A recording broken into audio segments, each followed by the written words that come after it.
नमस्कार, मानस मिश्रा वाली news nation में आप सभी का बहुत बहुत स्वागत करता हूं। मोदी सरकार के द्वारा पीएमओ से एक अध्यादेश ला करके भारत के सुप्रीम कोर्ट में जजों की संख्या को बढ़ा दिया गया। यानी कि हमारे देश में जजों की कमी है, जहां पेंडिंग केसेस 5.3 करोड़ के पार हैं, वहां पर जजों की स्थिति हमारे यहां पर बद से बदतर है। अगर बात करें कि उनके अवेलेबिलिटी की, तो इस केस में मोदी सरकार ने एक बड़ा फैसला लिया और वो फैसला था कि इसको लेकर के क्यों पछड़ी में पड़ना, संसद के इसके अध्यादेश लाई और इसके जजों की संख्या को बढ़ा दिया।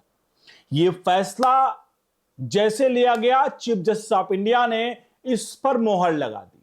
चीफ जस्टिस ऑफ इंडिया ने कहा इट्स ओके फाइन, मतलब ये इंप्लीमेंट हो गया। ये जैसे इंप्लीमेंट हुआ, सबसे बड़ा इंपैक्ट इस पूरे फैसले पर किस पर आएगा? आप लोग सोचेंगे कि इस पर इंपैक्ट तो आएगा भाई, जो पेंडिंग केस जिनके हैं उनके लिए खुशखबरी है कि जजों की संख्या बढ़ रही है, उनके लिए खुशखबरी है। लेकिन सबके बीच में कपिल सिब्बल की एंट्री होती है। कपिल सिब्बल कहते हैं कि ऐसे कैसे जजों की संख्या को बढ़ा दिया? जजों की संख्या को बढ़ाने के लिए आप अध्यादेश लेकर आ करके आप मनमानी कर रहे हो और आपने जजों की संख्या बढ़ा दी। पूरे प्रकरण को आपको बताते हैं कि आखिरकार कपिल सिब्बल जब आग बबूला हुए और मोदी सरकार ने यह फैसला लिया, तो क्या कोई राजनीतिक फायदा था? क्या अध्यादेश ला करके उसने सुप्रीम कोर्ट में जजों की संख्या बढ़ा दी? इसको पूरे की चीजों को आपके सामने लेकर आएंगे और क्यों हुए हैं कपिल सिब्बल आग बबूला, उसको समझाएंगे। अनुरोध करेंगे वीडियो के कमेंट बॉक्स में अपनी राय प्रतिक्रिया जरूर दीजिएगा और वीडियो को लाइक शेयर जरूर करेगा। आपको बता दें, सुप्रीम कोर्ट में इस वक्त जो जजों की संख्या है वो 34 का है, जिसमें चीफ जस्टिस ऑफ इंडिया को मिलाकर था। इसकी संख्या को बढ़ाकर सुप्रीम कोर्ट में जजों की संख्या को 4 बढ़ाया गया, उनकी संख्या 38 कर दी गई, जिसको लेकर के एक अध्यादेश लाया गया और अध्यादेश के जरिए फैसला लिया गया। सीजीआई ने उसकी मोहर लगा दी। अब कपिल सिब्बल कहते हैं कि यह काम ऐसे क्यों किया गया, इसको तो संसद के जरिए अध्यादेश, मतलब संसद के जरिए वहां पर वार्तालाप होती, बातचीत होती, चीजें होती, तब जाकर इस पर फैसला लिया जाता। अब हम इसके राजनीतिक पहलू को समझने का प्रयास करते हैं कि क्या वाकई में क्या इसका बीजेपी ने, नरेंद्र मोदी सरकार ने, प्राइम मिनिस्टर ऑफिस ने क्या इसका राजनीतिकरण किया है कि इसका राजनीतिक फायदा उठाया है? तो जब हम कानूनी पहलू को समझने का प्रयास करते हैं तो पता चलता है इसका कोई कानूनी पहलू नहीं है। जजों की संख्या राजनीतिक पहलू, माफ करिएगा, इसका राजनीतिक पहलू कोई नहीं है। राजनीतिक पहलू मतलब जजों की संख्या बढ़ाना राजनीतिक पहलू नहीं है। तो आखिरकार जब राजनीतिक पहलू नहीं है, मोदी सरकार अध्यादेश लाकर कर दे रही है, तो आखिरकार कपिल सिब्बल क्यों बिल बनाए? मैं आगे अभी आपको पेंडिंग केसेस के आंकड़े दिखाने जा रहा हूं और पर केस कितने हमारे पर, एक जज पे कितने केस आ रहे हैं, एक दिन में जज को कितनी सुनवाई करनी चाहिए, वो आंकड़े आपके सामने दिखाने जा रहे हैं। लेकिन कपिल सिब्बल आखिरकार क्यों बिल लाए होंगे, इसका प्रमुख कारण समझ लीजिए। कपिल सिब्बल, आपको ज्ञात होगा, पूर्व सीजीआई डीवाई चंद्रचूड़ का एक इंटरव्यू, जहां उनसे एक सवाल पूछा गया कि उमर खालिद के मामले में, कपिल सिब्बल का ही उमर खालिद का केस देखते हैं, उनसे पूछा गया भाई उमर खालिद के मामले में बार बार जमानत क्यों नहीं दी जा रही उनको, उमर खालिद को दी जा रही उसको। उसके बाद ये जवाब डीवाई चंद्रचूड़ का कहते हैं कि हमारे देश में कोर्टों में फोरम शॉपिंग होती है। समझिएगा, सीधा कनेक्शन है इसका, जो मैं आपको बता रहा हूं कि आखिरकार ये जो पूरा बिल बिलाते क्यों हैं लोग। उन्होंने कहा कि हमारे देश के कोर्टों में फोरम शॉपिंग होती है। फोरम शॉपिंग क्या होती है? शॉपिंग समझ गए ना आप? शॉपिंग मतलब खरीदारी। अब ऐसे में तो आप ये समझेंगे भैया जज को जाके पैसे देके खरीद लिया। अगर आप देसी भाषा में समझे तो ऐसे ही होता है, और जज को सिर्फ पैसे देके नहीं खरीदा जाता है, बहुत सारी चीजें हैं। लेकिन फिलहाल उन्होंने जो फोरम शॉपिंग का मतलब समझाया वो समझिए थोड़ा। फोरम शॉपिंग का मतलब होता है कि जज साहब याचिका, जो वकील याचिका लेकर आता है, याचिका लिस्टिंग होती है, लिस्टिंग होने के बाद जज सामने आते हैं, जज की टीम आती है सामने, तो पता चलता है जज की टीम के सामने पहुंचने से पहले ही वकील क्या कहते हैं कि मैं ये याचिका हम अपनी वापस लेते हैं, इस याचिका मैंने कुछ गलतियां की हैं, इसको दोबारा से रिवाइव करके लेके आएंगे, रिव्यू करके आएंगे।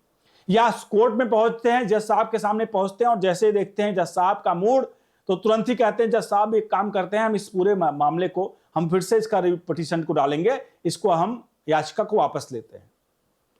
अब इसमें क्या होता है, जो चीफ जस्टिस ऑफ इंडिया ने पूर्व कहा, उन्होंने कहा कि असल में होता क्या है कि वकील पहुंचता है, जब पैनल देखता है तो पैनल देख करके उसके हाथ पांव कांप जाते हैं कि ये वाला जज तो हमारे लिए फैसला नहीं सुनाएगा और हमारे पक्ष में फैसला तो कतई नहीं सुनाएगा। ऐसे में क्या होता है, वकील बार बार जज को बदलते रहते हैं। ये एक प्रक्रिया, सिर्फ एक प्रक्रिया का उन्होंने उदाहरण दिया था कि एक प्रक्रिया है, इस तरह के जज अपने वो बदलते रहते हैं और इसी को एक तरह से दूसरे वे में फोरम शॉपिंग भी कहते हैं। अब फोरम शॉपिंग का क्या प्रकरण, मतलब जज बदलने की प्रक्रिया को कहते हैं। तो ये काम छोटे लोग नहीं करते, ये काम बड़े बड़े जज करते हैं। कई बार आपने देखा होगा, जैसे उमर खालिद के मामले में इसी केस में जी डीवाई चंद्रचूड़ साहब ने कह दिया। कई मामले में ऐसा होता है कि जज पहुंचते हैं, मतलब कोर्ट रूम में, और वकील पहुंचते हैं, याचिका वापस लेते हैं। जब ये एक बार याचिका वापस आई जाती है, बता दें आपको, तो उसको दोबारा लिस्टिंग होने में 10 दिन, 15 दिन, महीने, 2 महीने भी लग जाते हैं। और वकील को क्या करना होता है, कभी कभार वकील को टाइम बाई भी करना होता है किसी किसी मामले में। तो वकील ऐसे मामलों में टाइम बाई भी करते हैं, और टाइम बाई इसलिए करते हैं कि उनको मन मुताबिक जज चाहिए होता है।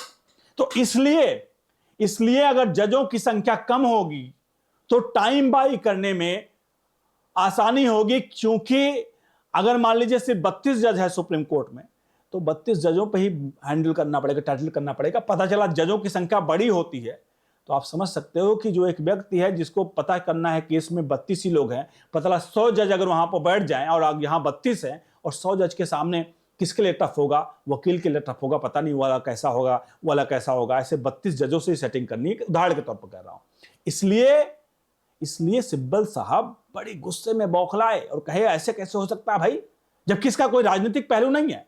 एक बार जरा आंकड़े दिखा देते हैं, उसके बाद लिए चलेंगे सोनिया गांधी और राहुल गांधी और सिब्बल के इस पूरे इस जजों की संख्या से बढ़ने से इनको क्या इंपैक्ट हो रहा है। जरा आप एक बार आंकड़े देख लीजिए कि आखिरकार आज देश के कोर्टों में कितने आंकड़े हैं और क्या है जजों का मतलब पेंडिंग केसेज का रेशियो, जरा देख लीजिए आप। देखिए, भारत में लंबित मामलों की संख्या अगर बात करें साल दर साल, 2022 में सर्वोच्च न्यायालय में 70,000 थे। ध्यान रखिएगा, 2022 में 70,000 थे। उच्च न्यायालय में, सर्वोच्च न्यायालय सुप्रीम कोर्ट, उच्च न्यायालय में हाई कोर्ट और लोअर कोर्ट के 4.35 करोड़ थे, कुल 4.91 करोड़ थे।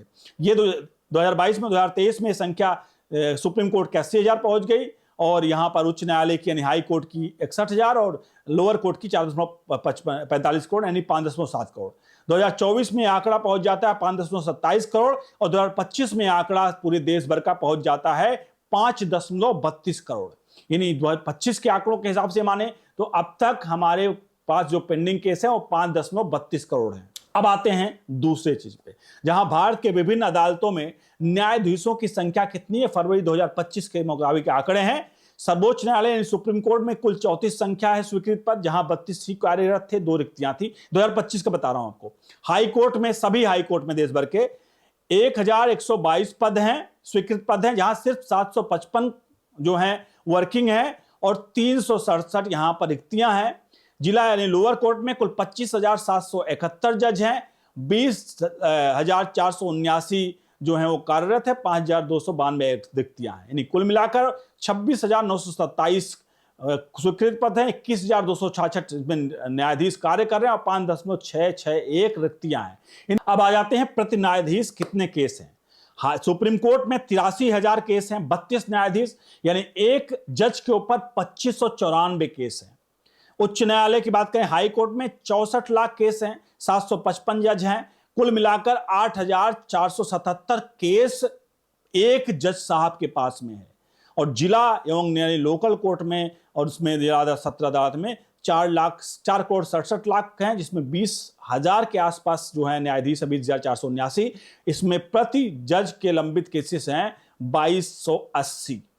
अब हम इन आंकड़ों को देखते हैं तो 2,506, एक जज पर 2,506, पूरे देश भर के जज की बात करें 2,506 केस हैं। अब आप खुद सोचिए, एक जज पर 2,506 केस हैं। एक दिन में एक जज कितनी सुनवाई करेगा? मैं मान लेता हूं 10 केस सुनवाई कर देगा। 10 केस सुनाई, 15 केस सुनवाई कर देगा। 15 केस से ज्यादा तो नहीं सुनेगा। 15 केस एक जज मल्टीप्लाई 30 कितने हो गए? 450 केस, मैक्सिमम एक महीने में 450 केस, और एक साल में मान के चलें तो कितने केस सुनवाई होगी। और ये केस ये नहीं खत्म हो जाते हैं, एक बार केस सुनवाई होने के बाद खत्म नहीं होते, ये केस मल्टीप्लाई होते रहते हैं।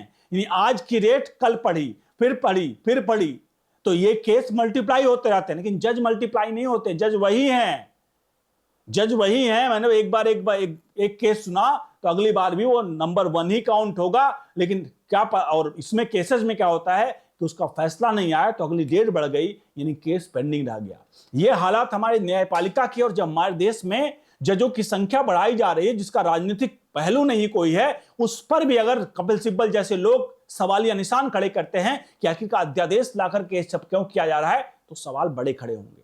इन सबके बीच में सवाल यह भी आता है, लोग कहते हैं कि अगर मान लीजिए देश में केसों की संख्या कम हो जाती है, जजों की संख्या ज्यादा हो जाती है, तो आखिरकार जो नेता लोग हैं, चाहे राहुल गांधी चाहे सोनिया गांधी, जो बेल पर घूम रहे हैं, जो इतने सालों तक पता चला एक बार केस आया तो 2 साल बाद केस लग रहा है, 1.5 साल बाद केस लग रहा है। राहुल गांधी 2 साल सजा पर स्टे है 2023-24 से, 2023 में लगा था स्टे 2 साल की सजा पर इनको, लेकिन अब तक उस केस का क्या हुआ नहीं पता। क्यों?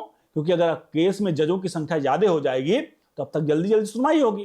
तो ऐसे में राहुल गांधी और सोनिया गांधी, पूरी कांग्रेस पार्टी का क्या होगा आप समझ सकते हैं, और नेताओं में क्रिमिनल बैकग्राउंड कितना है आप समझते हैं भी। ऐसे में अगर सुनवाई तेज हो गई, एक MP MLA कोर्ट आया जहां 1 साल के अंदर भीतर सुनवाई के आदेश हैं, कईयों की जमीन जो है वो खिसक गई नीचे से।